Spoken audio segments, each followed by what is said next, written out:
2023 के 75 दिन हुए हैं। मैं उन 75 डेज की ही बात आज करना चाहता हूं।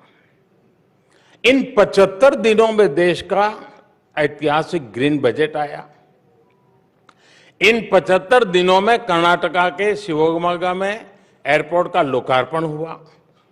इन 75 दिनों में मुंबई में मेट्रो रेल का अगला फेज शुरू हुआ। इन 75 दिनों में देश में दुनिया का सबसे लंबा रिवर क्रूज चला।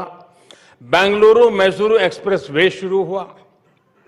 दिल्ली मुंबई एक्सप्रेसवे का एक सेक्शन शुरू किया गया। मुंबई से विशाखापट्टनम से वंदे भारत ट्रेनें चलनी शुरू हुई। आईआईटी धारवाड़ के परमानेंट कैंपस का लोकार्पण हुआ। भारत ने अंडमान और निकोबार द्वीप समूह के 21 द्वीपों को परम वीर चक्र विजेताओं के नाम किया। साथियों, इन 75 दिनों में ही भारत ने पेट्रोल में 20% इथेनॉल की ब्लेंडिंग करके E20 फ्यूल लॉन्च किया है। इन 75 दिनों में ही तुमकुरू में एशिया की सबसे बड़ी आधुनिक हेलीकॉप्टर फैक्ट्री का लोकार्पण हुआ है। एयर इंडिया ने दुनिया का सबसे बड़ा एविएशन ऑर्डर दिया है। इन 75 दिनों में ही भारत ने ई संजीवनी के माध्यम से 10 करोड़ टेली कंसल्टेशन का मुकाम हासिल किया है। इन 75 दिनों में ही भारत ने 8 करोड़ नए टैप वाटर कनेक्शन देने का मुकाम हासिल किया है। इन 75 दिनों में ही यूपी उत्तराखंड में रेल नेटवर्क के 100% इलेक्ट्रिफिकेशन का काम पूरा हुआ है। साथियों, इन 75 दिनों में कूनो नेशनल पार्क में 12 चीताओं का नया बैच आया है।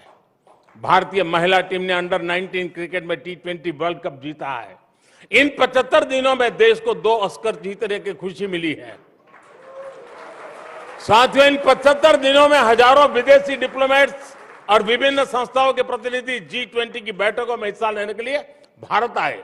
इन 75 दिनों में G20 की 28 अहम बैठकें हुई हैं, यानी हर तीसरे दिन एक बैठक। इसी दौरान एनर्जी समिट हुई।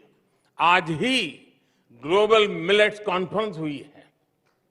हमने देखा बेंगलुरु में हुए एयर इंडिया में हिस्सा लेने के लिए 100 से ज्यादा देश भारत आए।